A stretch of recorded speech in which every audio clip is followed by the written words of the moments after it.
How are you, Andy? Good. How are you doing? I'm doing fine. Did we go to camp together? Because Andy Kamenetzky sounds just like a guy I went to camp with. Do we ever go to camp? I sound like a guy that a lot of people went to camp with. Okay, but we never went to camp. You never went to Camp Loconda, Trails End Camp? Never went there in the East Coast? No. I was a Tom Sock guy in Lesterville, Missouri. Okay, wow, in the nation's heartland. Okay, Andy. Yes. All right, now that we've checked that box that nobody thought needed checking, what are the Lakers doing right now, do you think, as you and I are conversing? I think right now they are, at the very least, buying into the reports that they're hearing that LeBron has concerns about the team that he's signing up for. Not necessarily that he's having second thoughts about being a Laker, but the idea that he would just be the first person to commit. And it seems like whether you're talking about LeBron James, Paul George, a trade that would involve Kawhi Leonard, nobody necessarily wants to be the first. And if you're LeBron, you have the type of juice where you can put that leverage on the Lakers and say, you bring in Kawhi Leonard, I'm definitely in. If Kawhi is not there before I make a decision when free agency opens, might still be there, but it's not the same definite that it would have been. So what we can definitely glean from all this, Andy, is that the idea that LeBron's coming to the Lakers because he wants to be part of an organization with a lush history in Los Angeles, where he has a home and an industry that he's already successful in for a post-playing career. That's out the window. We're talking about roster and winning. Well, I think if you're LeBron, if you're the type of person that can quite literally have anything you want it to be the most things possible. And I do think that there's a part of LeBron, if he's considering the Lakers or decides to go to them, he is thinking about transitioning out of basketball and what his life is going to be like for his family, what it's going to be like for him, moving further into the entertainment industry that he's already laid down roots.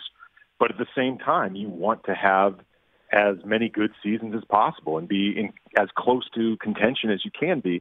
And the Lakers offer a lot more flexibility in the way that they can build a roster for LeBron as opposed to, say, Cleveland, that's pretty stuck. I mean, they can look to make some moves, but they don't have a lot of assets. And LeBron has seen them run it back a few times, and their hands are pretty tied. The Lakers have a lot more fluidity in terms of what they can do.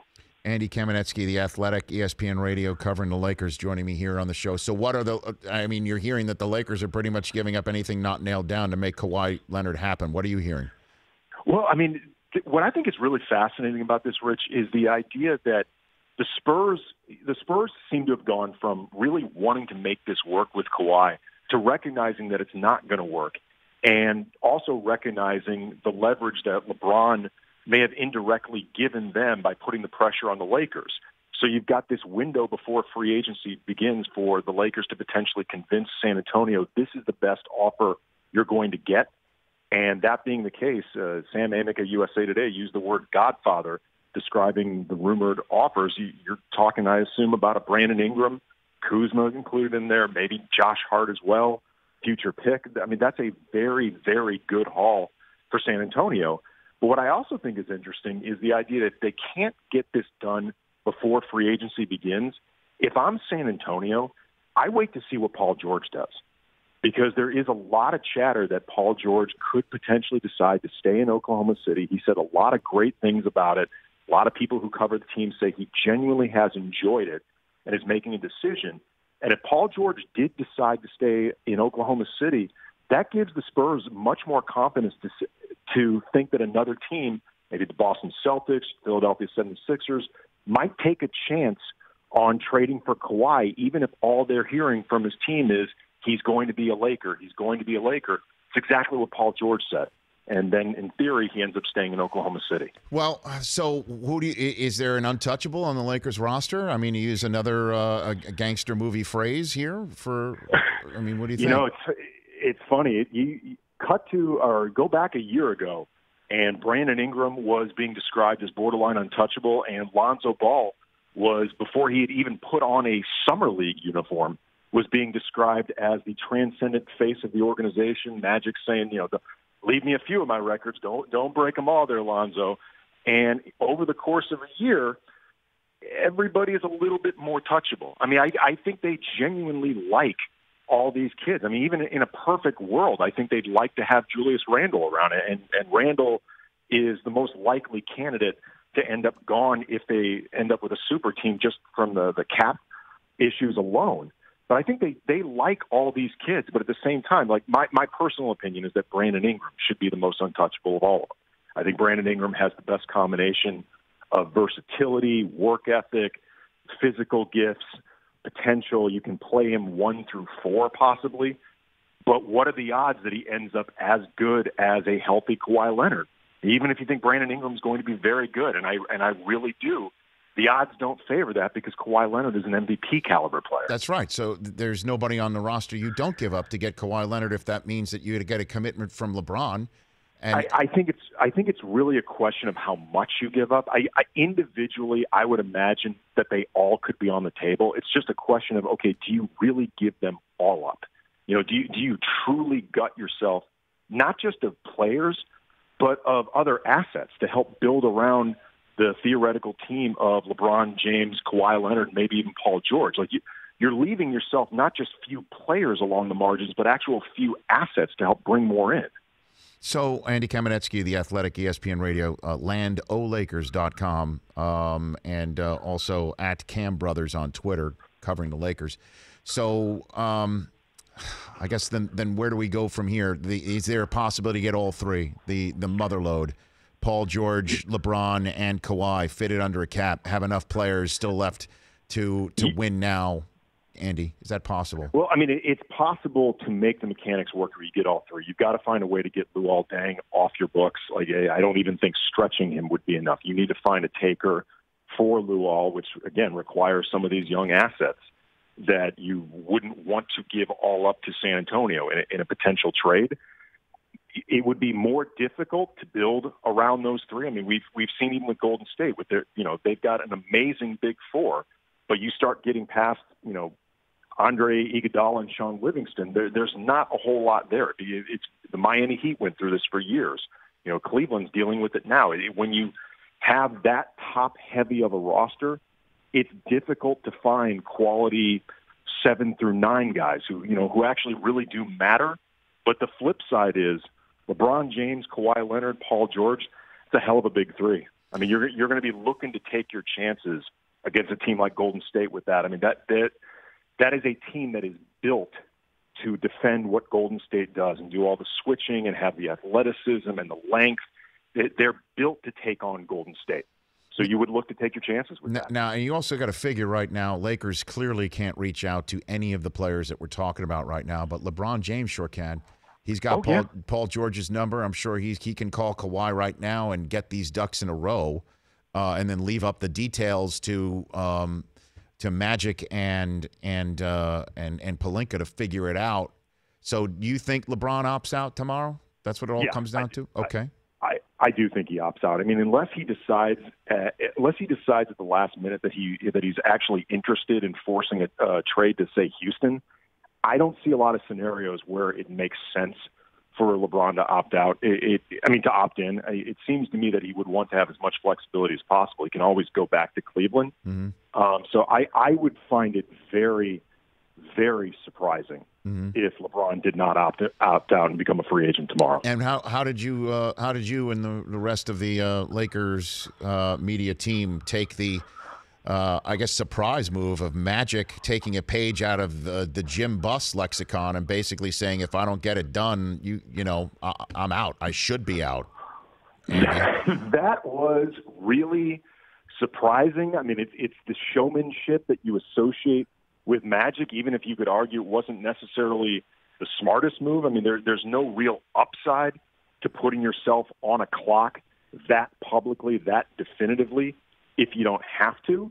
And it makes you think that Magic either knows something, he through the back channeling and through the intel gathering, he knows something. He knows what's going to happen, and that's where you make a statement that definitive and that confidently, or you worry that he perhaps thinks he knows something, which isn't the same thing as knowing something, and he's possibly the guy who either misread the room or he's the guy at the card table who thinks that he has the nut flush and doesn't realize that he misread one of those clubs and it's actually a spade, and he just pushed all his chips in with the wrong hand. But, I mean, it's the type of confidence that, frankly, you expect from Magic Johnson. Magic Johnson has done an awful lot of winning over the course of not just his career, but his life. I mean, the guy has pretty much conquered anything you put in front of him other than a talk show.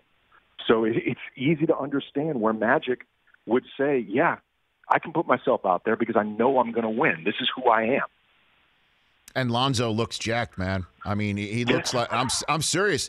It looks like he is taken to heart and heed what needs to be done to improve in year two. And but I do notice his name isn't being bandied about in any of these to go to the Spurs. And I'm drawing a line between him and his dad on that front. Is that off base, Andy? No, it's exactly the way I interpret it as well. I was actually at the Lakers game where the Spurs were visiting, and I was part of the scrum, and I actually asked Popovich his thoughts on Lavar and the statements that he made that the team, that Luke Walton was losing the team, and Popovich teed off on him.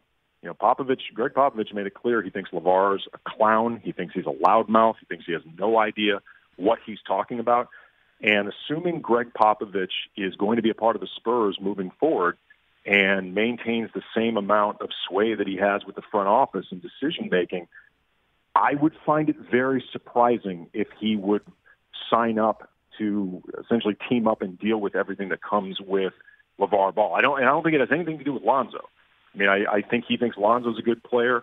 I hear very few actual complaints about Lonzo with his actual personality. It's really all an extension of LeVar. I mean, you can make a very strong argument. I've always said this. The big baller brand, it's really a LeVar Ball brand. I mean, the way it's being presented right now, it doesn't have much to do with even Lonzo, much less the other two kids. You know, it's all about LeVar Ball, and most teams, if not all of them, aren't going to want to deal with that unless they really have to. Well, and then this is my last one for you because it's something that LeBron would be opting into, and same with Paul George if they they both decide to come to the Lakers, is what is the Lakers' relationship with LeVar right now? Because everything I'm reading is that they had to have some form of a ginger process to let him know LiAngelo is not on the summer team roster. Andy. Yeah, I mean, maybe it's a ginger process, but at the same time, they did it. You know, I mean, a year ago, it might have been more easy for them to imagine automatically giving that spot to LiAngelo, specifically because of the way they were hyping up Lonzo, but also because they hadn't had as much history with LeVar. The fact that they don't give LiAngelo a summer league spot, it's obvious in the sense that he's not good enough for their summer league roster. I mean, you would be taking up a spot. He's not good enough to really contribute, but it also can be seen as a line being drawn in the sand in the sense of there's only so much we're going to do to make you happy, to potentially make Lonzo happy. And you need to send signals that LeVar does not call the shots for this organization. I mean, you know, ultimately, if you bring in LeBron's going to have a lot of juice, but he's LeBron. You know, LeVar is not LeBron, and to this point, Lonzo's not LeBron. So if LeBron has outsized influence over the organization, that goes with the territory, but that can't be LeVar Ball. Andy, appreciate the time. Great stuff. Let's chat again soon. Absolutely. Thank you. You got Andy Kamenetzky, The Athletic, and ESPN Radio. The Rich Eisen Show, weekdays at noon Eastern on Audience.